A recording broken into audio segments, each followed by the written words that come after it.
Thank you for being here. Just make sure you're all in the right space. It's the election hall, it's community forum, and we're going to talk about, and most importantly, you're going to share information around the evaluation of our enrollment and our facilities. But before we really dig deep, keep that one to the end of the board chair. I want to thank everybody for coming.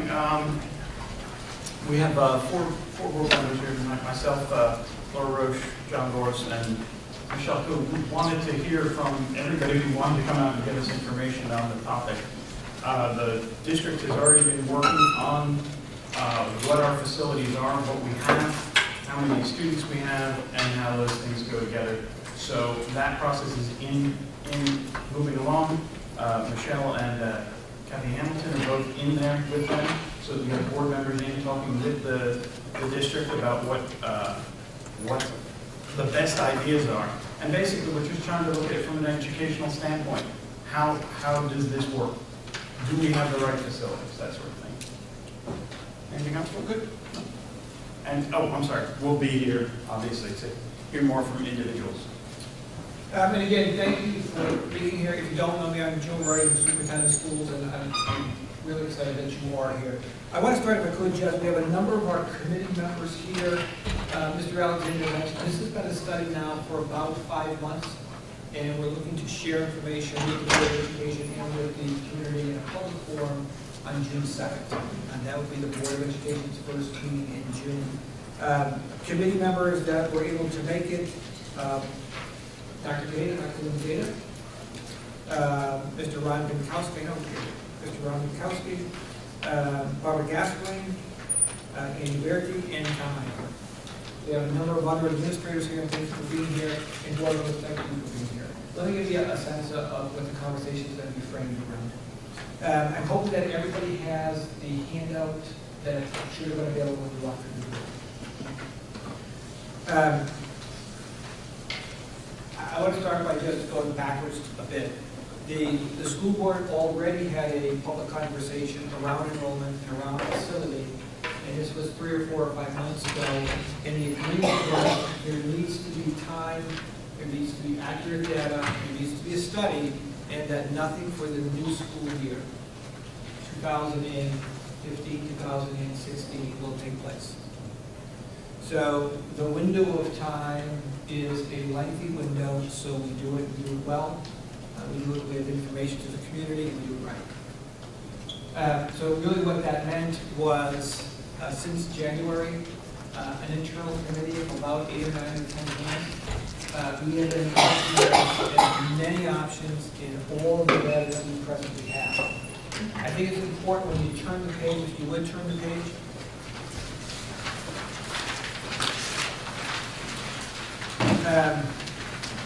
I thought that there were a couple of pages that were most important for those who love data, and there are some people who just love data. I'm one of them. So if you love data, you can get a sense of what our work looks like. The school board in November had a professional firm come in and share the results of their study, and their study was intense. It included the analytics of this town, conversations with realtors, conversations with administrators, doing all kinds of data collection in regards to making the most accurate projection that they possibly could. So what you have in front of you is what we call the median projection.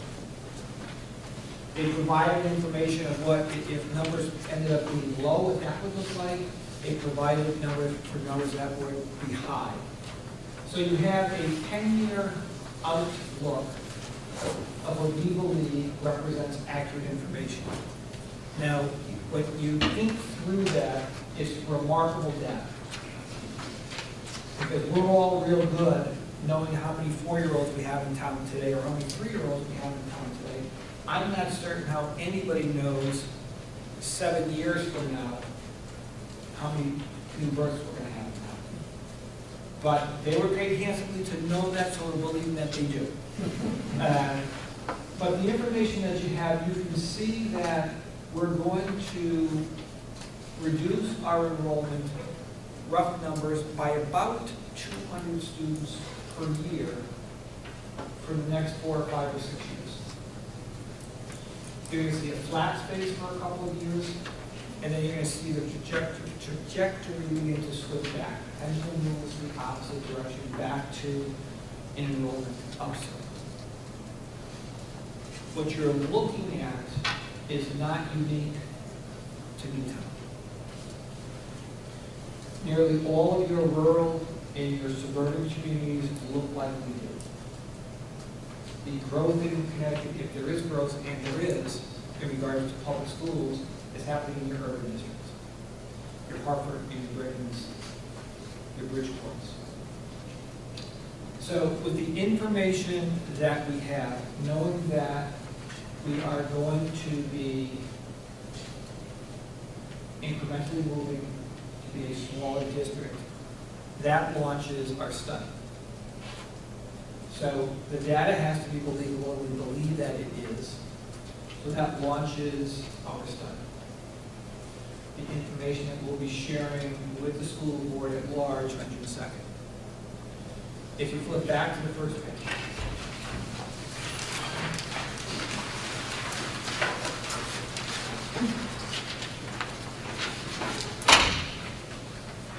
The agreed upon assumption going into the work with our 7 buildings, there were 2 that we took, put out in the parking lot, and we said that no matter where we land, we are going to have Newtown High School. So that building we took offline as far as consideration.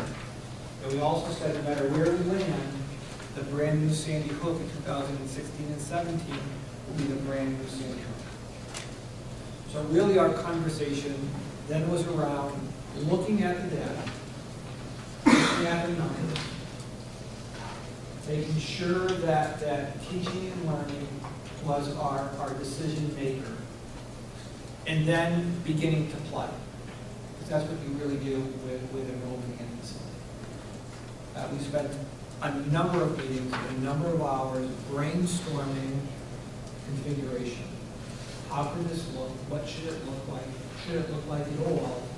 And if you're at that deli line or on that soccer sideline, if someone's talking about what buildings are closing, that's just not true. There have been no decisions made at this particular time. Everything is still under discussion, everything is still under review, and everything is still being considered. With the exception of the high school and the high school, and the elementary school at Sandy Hook, and the high school at Sandy Hook. So you can see that on the bottom of the first page, the number of different configurations that we are looking at. Elementary ranging from a K3 to a K4 to a K5.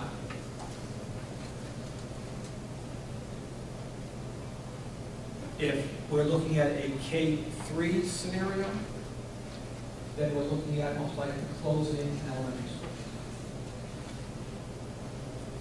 If we're looking at a K5 scenario, we're looking at the intermediate school or the middle school.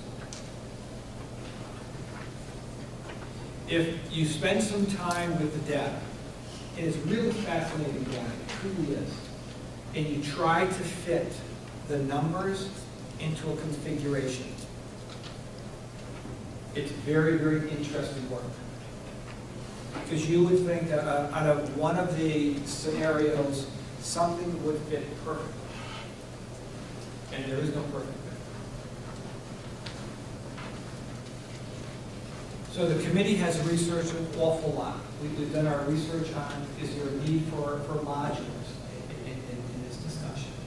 And if there is a need, where could they be, or where should they be, or is that just a being the purpose? But the premise when you do work really needs to be, number one, are you in any way compromising instruction, teaching and learning? And number two, can you become cost efficient, cost avoidant by consolidating your facility structure? That's really the problem practice, that's the question. The reason that we felt it was important to have this forum was to share information exactly where we are and to give you a sense of the timing going forward. But I think equally important is what we don't want to do when we report out publicly is to have any surprises for any particular school. It's really important that everybody understands, one, there has not been a decision made that a school will close. If that's where our recommendation moves towards the school board, we have not made that decision on which school. And really this becomes a less than exciting conversation unless the conversation is about your child's school. Right? It really does. And usually enrollment facility is just another conversation unless it's about your child's school. And we clearly understand that. So you can imagine how complex all of this is. To start with, this is a complex school district. It just is. And to add this layer, we know that our work has to be really smart and really accurate. We have to be able to defend the work that we're presenting to the community. So really what you have here are the number of configurations that are being considered. And in all of those configurations, either the configuration will equate to an elementary school that we're looking to take offline, or the middle school, or the Reed School. Because everything is in play. The factors that are being drilled down to now, what does this mean for transportation? How does it affect transportation? How does the buses align to our configurations that we're looking at? Start time for school. This is very complex. That's the reason why we need the time. There are some folks who say, pull the switch, we're good to go. Less time is greater, people can't get angry, and we'll go. And that's not how the school board works. It's just not the way to do business. So the conversation that I'm hoping that we're able to have publicly this evening is, first of all, what's your first thought in regards to the whole concept of redistricting potentially and closing a facility? And if you have any definitive thoughts on suggestions or recommendations or questions that we can answer, it's a heck of an hour for us as a committee. And that's why our committee is here, and that's why the school board is here also. And that's why there's a number of administrators who are here just to listen to the conversation. So the driving factor is enrollment. The consideration is all of our schools, except for the high school and the new state book. The timeline for information is June of this year, and any information that may lead to further conversations with this topic will not take place next year. It's a year out. Committee members, further information that you think folks need to have? Anybody at all? Everyone's good? Thoughts at this time? Let's open it up to conversation. I want to take the first 20 minutes just for information, and then open it up to you. So what you have here is the medium projection for the next 10 years, and you can see the numbers. The last page of your projection is broken out for your elementary schools.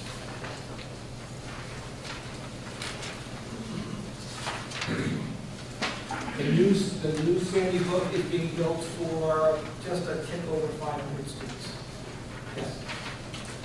Assuming that there's no impact on instruction across the board, I guess the biggest driver is cost savings. Correct. So do you have those projections if you want to see those? What will happen is when we drill down on the number of options right now. And what's taking place out of our business office with Mr.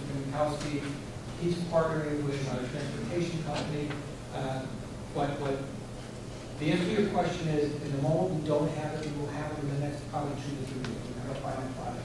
The interesting driver, just so you get a sense of the question, thank you for asking that. The interesting driver on this as far as cost savings and avoidance is that you'll understand this, that the sooner that a cohort of students is placed as one, that will offer an immediate cost savings and a recurring cost savings. So if you think through our 4 elementary schools, pick a grade, The school board is real definitive in regards to class size, and anything above 25 is just unacceptable. 25 is a number that they get really nervous with. They really do, I've been there. So you end up in some schools, because of that number, with a class size of 16 or 15 or 14 or 17, just because of the way the math breaks out in that one school.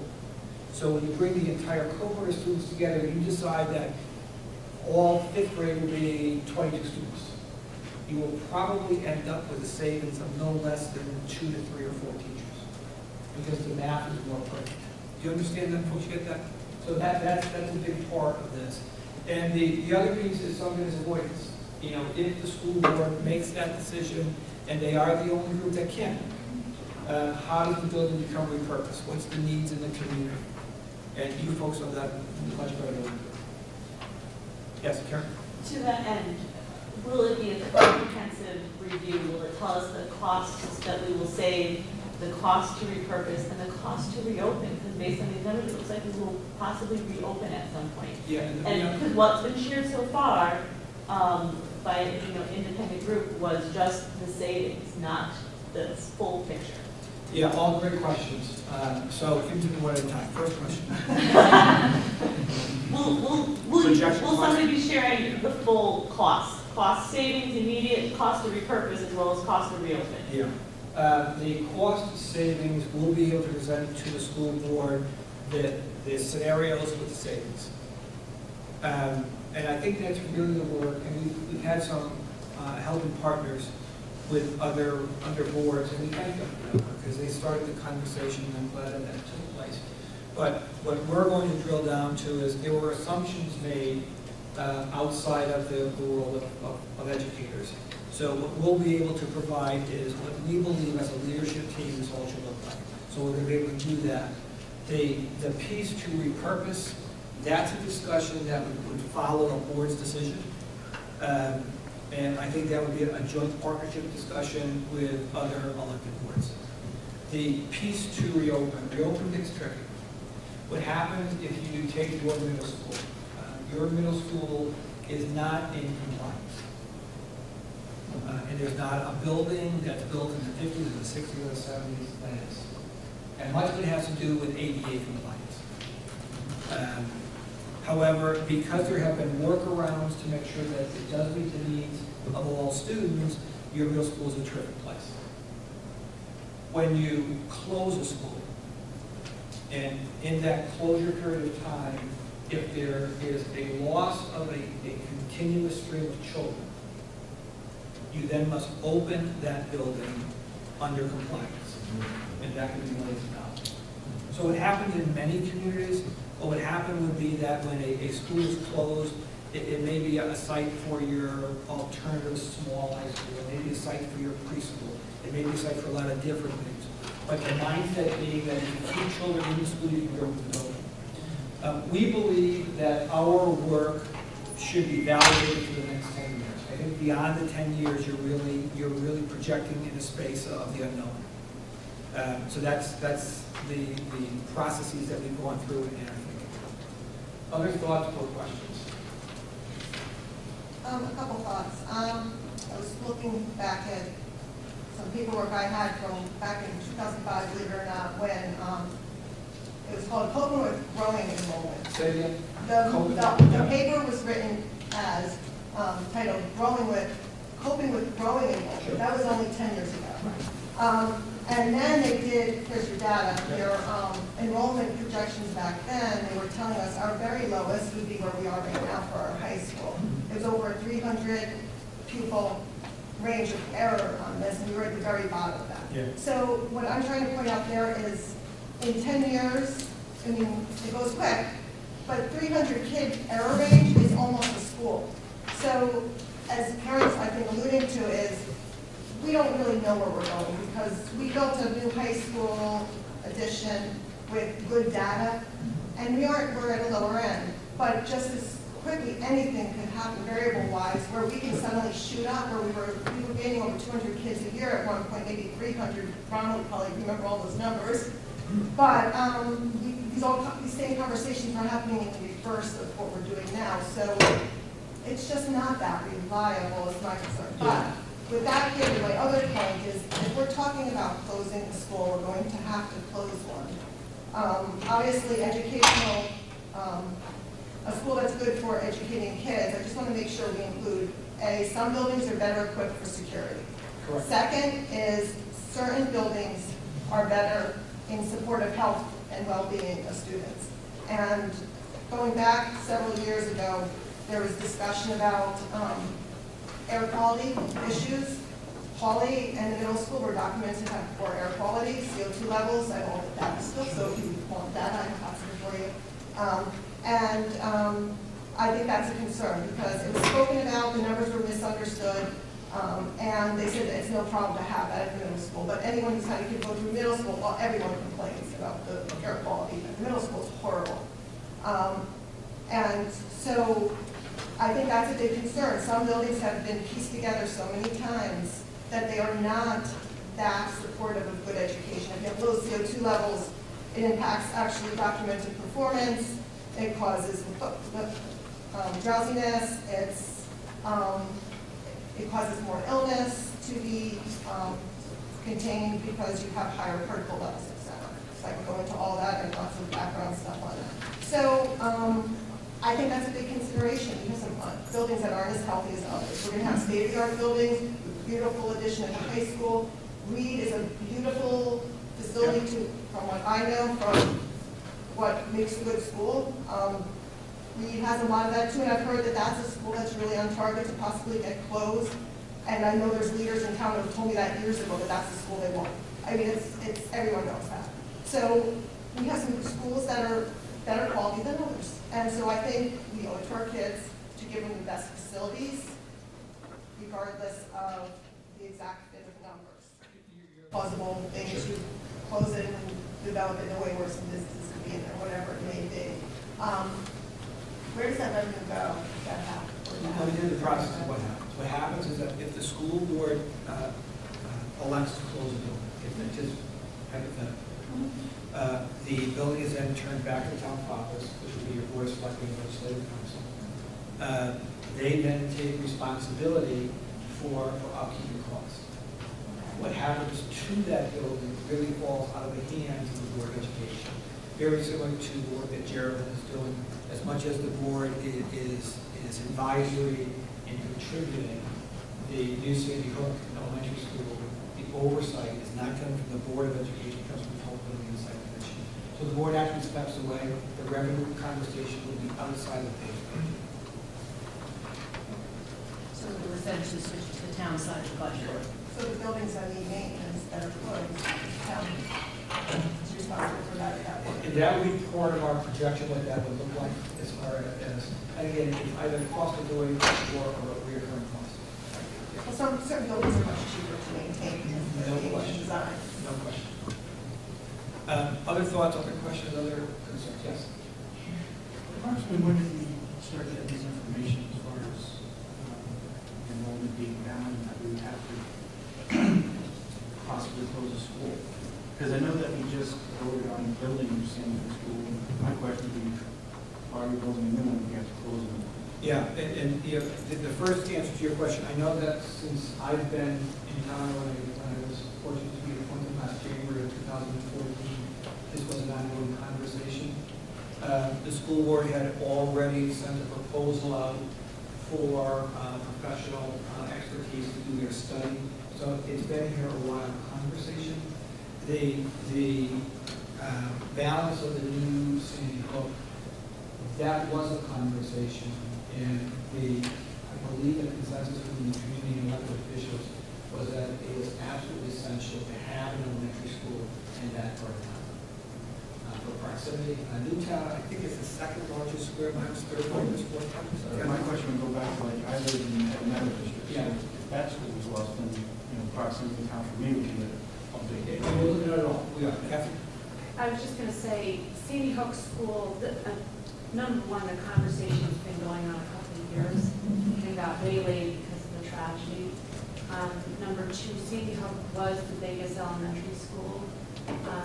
And if you think about neighborhood schools, and the number of kids it services, it probably would never have been the one that we closed because it was the biggest school. So it's been a conversation that's been going on for quite some time. Yeah, but we are considering, that's part of our consideration as far as how our schools project into a very, very large town. And I understand about the preschool moving from one location to the other. My personal opinion is that when the preschool is all together in one spot, it's not only, it's most efficient, but I think it's the best use of those professionals to be all together and to be servicing those kids all together. So no matter where they are, you know, it used to be all at a meadow, so everybody from Stony Hook side had to go over, you know, so there's been, it was split apart, and I don't know that the board really agreed with splitting them apart.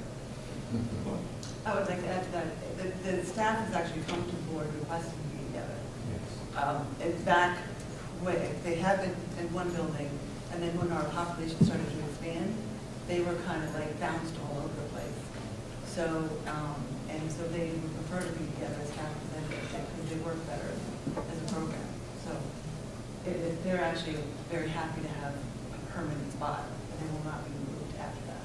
No, just the town is so, he said the town's so big. I agree. It's a long I way. agree. It's a 3-year-old kid across town that No question.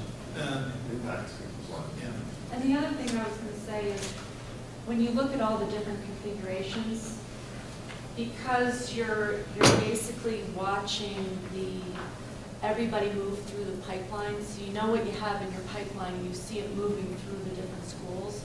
And at some point in time, there's going to be probably a school who has a lesser amount of kids than than the capacity of the school. So I think we're always going to see that, and we have to be able to either move around with that, depending on what belongs in that school. You know, when the high school is at the low enrollment, you know, do we put another program in there? Do we put, you know, Children's Evangel Center or Newtown Youth Center? You know, do we offer it up to other places so that we can fill the school? I'm sure we can probably fill it. But we're going to see that, I think, nothing's going to be perfect. And as you have that swing right now, I think the best example I can share with you is that when the Reed School opened, there were 40 classroom teachers, 40 classroom instructors. With the reduction in force of this year because of enrollment, we have 30 classroom teachers. So there's space in the Reed School projected for at least the next 2 years, and the high school will continue to recapture space as enrollment goes down. So we have that swing space. That's important to talk through as a community to understand. Because I'll tell you, the last thing that this superintendent wants to do is to make a recommendation in June and then be here 2 years from now having a different conversation. So our projection is as deep as we can go with the best information that we have. Other thoughts or questions? Yes? Kind of a comment and a question. Sure. The first being that it seems like when we added the preschool, then you have the middle school, there's 2 grades. You don't have too many grades to amortize a change in population. So if you have 4 years, you can have some of the lower and some of the higher grades. So if you have just 2 years, we're seeing what we're seeing in the preschool. So I'm wondering if that's being taken into consideration for looking at ongoing changes. And also for the kids to be able to project. You know, my 4th grader knows that he's going to read next year. The kids, even at the young grades, Sure. have some idea that these are the schools that they should be. It's important for them to do. But then the question comes in, which I don't have any idea, is there educational support for a particular configuration? And how does that factor into the decision? There is an educational philosophy of best practice for a particular configuration. And that's something that's really important to our conversations that we'll be able to share out with the school board in June. And we've had those conversations. And is there information that we can review regarding that? Because that's something I don't know. Yeah, what will happen tomorrow is May 1st, which it is. I'll be sending out a weekly update just as a community. We're going to send out a school messenger. As you receive, you should receive a school messenger notification today as a final reminder. Did. And what I'm going to do every weekend is on a Monday when I come back, just an update of Little Rock, so I can have a continued flow of information for parents that makes some sense for parents to weigh back in well in advance of our original decision. Other thoughts or questions or considerations that you'd like the committee to have? Yes? You had mentioned at one point, if a school continues being used for student purposes. Correct. Then the ADA requirements don't change. All compliance, it's not just The ADA. compliant, Yeah. yeah. So if a building reverted back to the town, and the town chose to lease it to a private school, does that count as a continuation? That's a great question. If you come and talk with me, I want to be able to respond to you personally on that tomorrow, because I'm not definitive of the answer. I'm nearly certain that it does not. I just know when I was a kid, growing up in Pennsylvania, 3 of our 8 elementary schools closed while I was in elementary school. And 2 of them became private schools and still are 30 years later. Yeah. Okay. Final thoughts or questions as we go into our yes? Sorry, just a quick question. I Sure. apologize if I missed it because I came here late. Yeah. When's the first year that school might be closed? Not the next school year 2016-17. Thank you. Board members, final comments? Keith?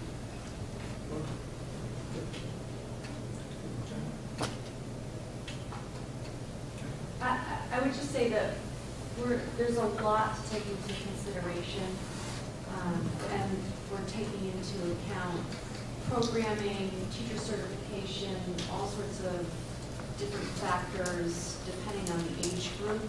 So it's a complicated process to try to figure out what would be the best decision for the medium term, I guess, future.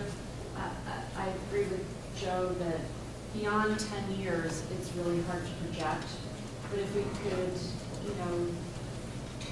have that savings for 10 years, that's a big advantage, and it's money that we can invest in different things and programming, and I think it'd be great. Yes. You may have mentioned this, apologize if you did already. Once you make a decision and you decide on the school, will it be voted on by the town? Well, let me go back to you. First of all, there has been a decision to close the school. If there is a decision to close the school, the governing body for that decision is the school board. It doesn't go to referendum, it's not a town vote. The Board of Education takes action, and that's by legislation. Yes. Do you know when that, about when that final decision might be made? Well, the beauty of that question is that we're not that pressed for time. It's not June, we're trying to do something the following September. I'm assuming that the school board will have, I'm not assuming, I'm positive, the school board will have a number of questions from the presentation. And we'll work through those questions logistically and over time, probably through July and August. But I don't want to speak for the board, they're here, but I can only assume that there will be no action taken until all of their questions have been satisfied. But it'll be before this time next year? Oh, well in advance of that. Yeah, because the worst thing in a bad decision is no decision. You don't want to leave it in trouble. And there's a lot of planning that goes into Yeah. any kind of change like this, transportation, moving property, there's a ton of things that happen with that. Yes. Go ahead. Just real quick, the school board, if and when they decide to possibly close the building, Yeah. they're going to make the best possible decision for the students and cost effectiveness for the school district, correct? The town, how does the town play into this? And I guess I'm asking that the board, and I'm sure they will, I hope everyone on the board will, but make their decision separate from any kind of influence that maybe a town board might have. Sure. Because there's obviously buildings in our school district that the town would rather acquire rather than others. Right. And I hope there's no influence from that side, because we want it to be, our decision to be about kids. Thus the legislation, and that's why the statute reads that the school board makes that decision. Okay. And there won't be any influence, at least as much as possible, because that really, I know there's people on the other side that are saying, oh, we'd much rather have this because it'd be cheaper on the town side to repurpose it as a SC. But I think the school board really should focus on that decision for the kids and not necessarily the town side. It's the town side, they do what they need to do, and the school board does what they need. But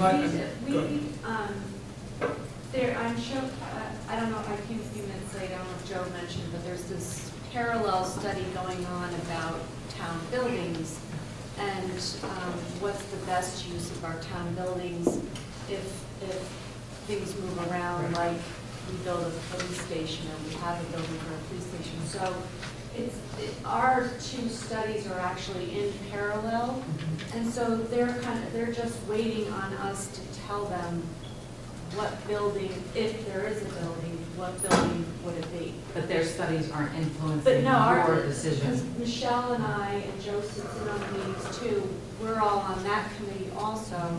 And so it's more of a waiting, they're waiting for the school board to make a decision while the town has a study evaluating some of our buildings and what conditions they are and what might they be used for. So that's kind of step two when everything kind of comes Once together. that's your decision Yes. on your part. So as what they haven't said which building they want, that there's no. No, I don't think conversation about that. anybody said it, but you know the buzz. It's, No, you know, there's no and- conversation I know whatsoever. it wasn't buzzing this time. No, it never buzz. It never buzz. Actually, there are officials who have spoken about certain buildings, for certain buildings out loud. so. Not in the meetings that No, the were board. the Geraldine and Michelle. This is, go ahead and finish that sequence, because I'm off on your topic. I mean, this is the school board's decision. I know there have been studies done in the past that have involved other boards. This is the school board, our administrators, our facilities directors, they're the people making the recommendation, the study. That's who's making this decision. And the job is kids. No, hold on. You were next. Just another point is that these are not only school buildings, it's also land. And it's land is used for sporting events, playgrounds, community playgrounds. So going back to the example of my childhood, when they got rid of the buildings of schools, the land is taken to the town park. So no matter what became of the building, the open space was still there. It was still contained in the town. So what's the process for taking the parent into consideration? I mean, at what point and under what form are you looking for? Well, that was a launch I'm tonight. confused, yes. Yeah, that was a launch tonight, and I was hoping for 5,000 parents to show up. We are, just in case your neighbor does want to know what happened, I hope you have that conversation over coffee. It is being videotaped, we'll have it on our website probably tomorrow. Tomorrow. And what you're going to have over the next 5 weeks is a continued conversation out of central office. So we want to keep the dialogue open. And we may, it's most important to share information. And what I have found, and I'm being very sincere with this, is that 99% of the time, the information that comes to me is with great respect. Although we may give our time, but it's always respectfully sent forward. And will always be considered and shared. I think that if your parents were actually aware of this conversation, the message is kind of pretty, just about facility, and then a more clear message sent out for parents about like. You actually had that, you had that 3 times. You had about a month and a half ago, and then a few weeks ago, and then we had a press release. But I get it, people, I get it, That's why everybody the busy. message was not very clear to Understood. us. Um, If you do send out a weekly note, right? Yeah, and what I'll do, probably on Monday, you'll get something from me with the next hearing report. That will have well in advance of June 2nd. Okay. Committee members, thoughts at all to share? Anything at all?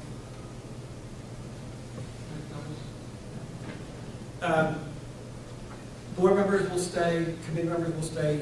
Many of your administrators are here, and thank you for the administrators, thank you for coming. Parents and community members that are here, if you have individual questions, we'll be more than happy to answer them. I'll send something out via school messenger to you on Monday. And, if you're in the car and you thought you should have, send me a message tomorrow, I'm sure I'll respond to you. But thank you all for being here. Thank you very much. Thank you.